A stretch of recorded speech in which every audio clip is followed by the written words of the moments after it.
Bonjour et merci de m'inviter de nouveau à passer avec vous un moment pour vous présenter un autre texte du Concile. Aujourd'hui, je voudrais vous présenter la deuxième constitution sur la parole de Dieu.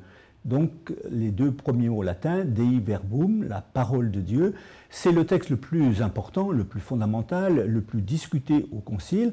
Mais je vous rappelle ce que je vous ai déjà dit, je travaille avec ce livret dans lequel vous avez des extraits de la Constitution Dei Verbum, c'est le livret que nous avons dans le diocèse de Clermont. Et puis, il y a surtout ce film que vous avez peut-être déjà vu, Vatican II. Vous pouvez regarder soit tout entier, soit par session, selon les 4 sessions du Concile, pour vous rappeler le témoignage donc, de Cardinal Etchegaray, Monseigneur Gilson et le Père Conquête, qui étaient experts pour les évêques d'Afrique de l'Ouest. Et puis, si vous voulez travailler sur l'événement, eh bien, je vous rappelle ce livre du Père O'Malley, un Américain, qui raconte le déroulement du Concile, session par session, avec tous les débats qui ont eu lieu.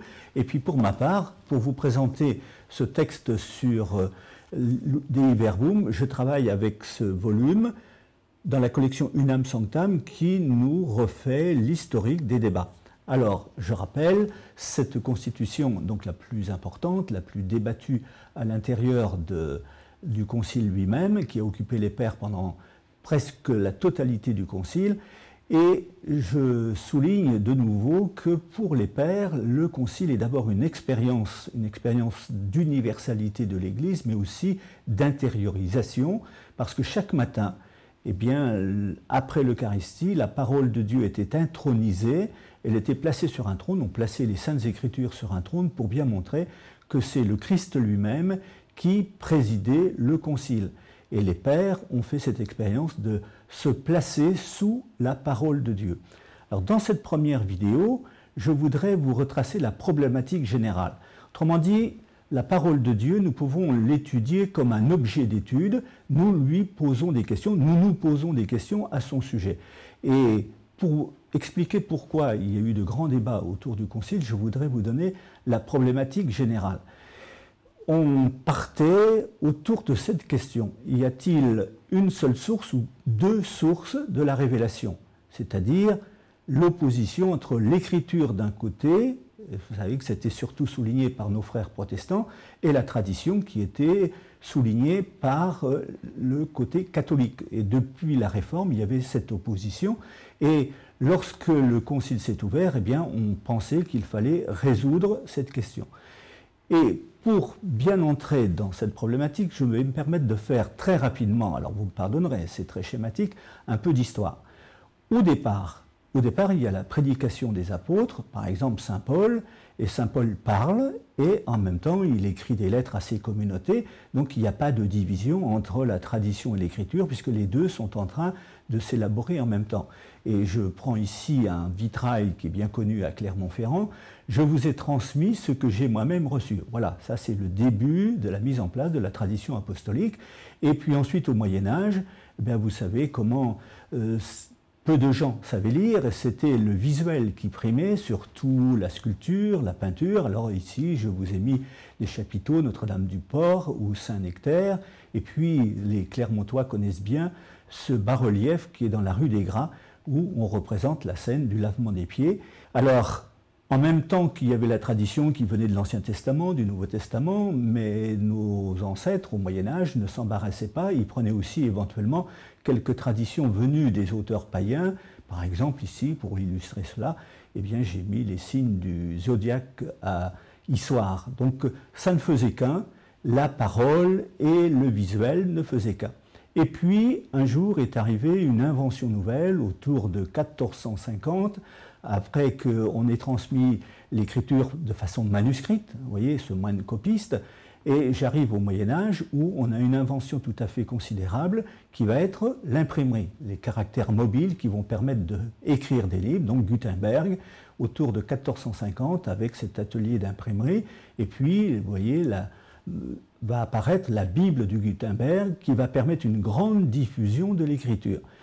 Et à la suite de cela, eh bien, ce qui est bien connu, c'est la Renaissance, et nous avons des gens comme Erasme, un Hollandais, qui va travailler en disant « Nous avons reçu avec les moines des copies, mais quelle est la version la plus authentique? Donc on va essayer de chercher à revenir à l'original de façon à assurer la bonne traduction et à avoir des écritures qui soient les plus proches possibles des origines. Et ce travail de la Renaissance, avec toute cette recherche, pour retrouver l'authenticité de l'écriture par-dessous l'accumulation des traditions. Et ce qui va se traduire pour un jeune moine qui s'appelle Luther va lui poser un cas de conscience. Vous savez comment en 1517, eh bien, Luther va lancer tout un programme de réforme. Il voulait au début réformer l'Église et puis ça va devenir difficile. Et dans son point de vue, il va opposer les traditions. Vous avez vu tout à l'heure Saint-Pierre, parce qu'à l'époque, il y a eu cette querelle autour des indulgences pour la construction de la basilique Saint-Pierre. Et ce moine, qui va traduire la Bible en allemand, vous avez ici un aperçu de cette traduction, et va insister sur le fait que l'écriture est plus solide que les traditions qui se sont transmises et accumulées au cours des siècles. On va forcer ce principe qui va devenir eh bien, l'écriture toute seule, la sola scriptura. Alors que du côté protestant, comme je viens de le dire, on insiste sur l'écriture toute seule parce qu'elle est plus solide que les traditions. Du côté catholique, on va insister sur le rôle de la communauté, le rôle du magistère. Alors vous voyez, on va s'appuyer sur la tradition venue des apôtres. Ici, on voit saint Paul qui prêche. Et on va insister sur le fait que quand on est tout seul devant un livre, devant les Écritures, eh bien, on peut projeter sa propre subjectivité, on peut se tromper d'interprétation. Parce qu'on se souvient d'un épisode que vous connaissez bien vous-même dans les Actes des Apôtres, lorsque le diacre Philippe rencontre l'eunuque de la reine d'Éthiopie qui est rentré chez lui et qui était en train de lire les Écritures et qui lui pose cette question: comprends-tu vraiment ce que tu lis? Et avec cette réponse qui vaut aussi pour nous tous, et comment le pourrais-je si je n'ai pas de guide? Donc du côté catholique, on insiste sur la nécessité d'être guidé dans la découverte des Écritures.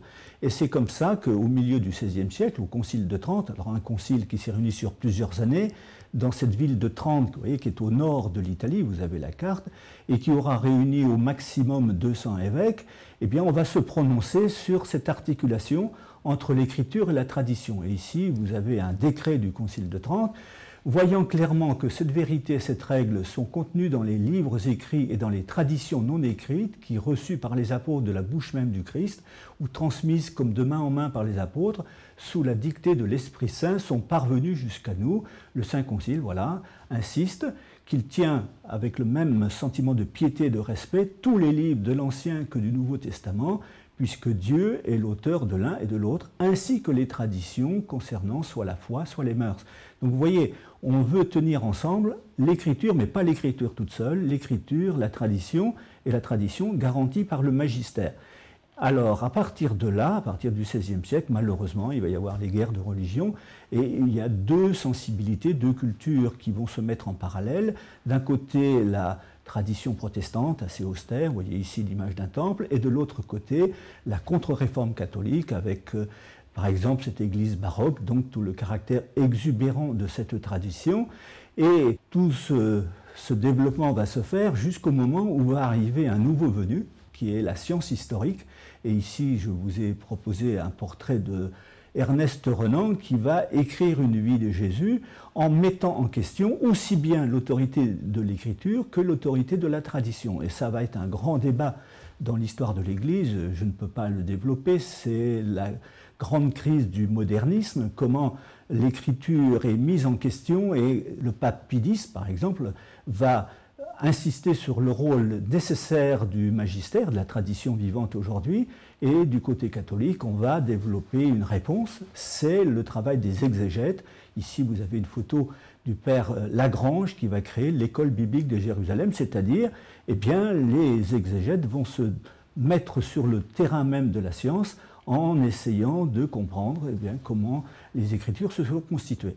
Alors, du côté protestant, je le dis juste d'un mot, il y avait une évolution qui va culminer en 1963, donc au moment du Concile, avec un grand congrès à Montréal. Vous avez ici la photo du président du Conseil œcuménique des Églises, et à Montréal, en 1963, nos frères protestants et orthodoxes qui sont réunis au Conseil œcuménique déclarent ceci: « Nous existons en tant que chrétiens grâce à la tradition de l'Évangile, attestée dans les Écritures et transmise dans et par l'Église, par la puissance du Saint-Esprit. Donc vous voyez, il y avait un dépassement du principe de l'écriture toute seule. Et tout ce mouvement biblique va insister sur le fait qu'il y a 4 évangélistes. Vous voyez ici un tympan de l'ancienne cathédrale de Arles. Vous connaissez bien cette représentation des 4 évangélistes, c'est-à-dire que nous avons 4 témoignages sur Jésus lui-même. Et donc, on va pouvoir se réconcilier autour de la tradition venue des apôtres. Ici, vous connaissez bien ce tableau de Léonard de Vinci. Et surtout, ce qui va permettre de dépasser l'opposition entre écriture et tradition, c'est la question de ce qu'on appelle le canon des Écritures. Alors le canon, c'est la règle qui nous permet de tenir quels sont les livres qui sont authentiques. Parce que vous savez, la Bible, ce n'est pas un seul livre, c'est une bibliothèque avec 40 volumes dans l'Ancien Testament, 27 dans le Nouveau, et la question est de savoir lesquels parmi ces livres sont authentiques, lesquels sont apocryphes, qu'on dira, et puis il y a une différence, alors je ne développe pas entre les catholiques et les protestants, sur les textes qui sont écrits directement en grec, ce qu'on appelle les deutérocanoniques.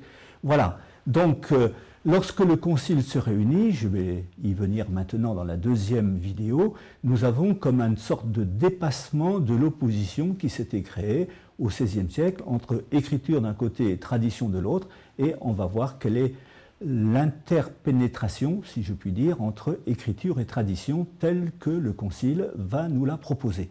Merci de votre attention et je vous donne rendez-vous dans la vidéo suivante.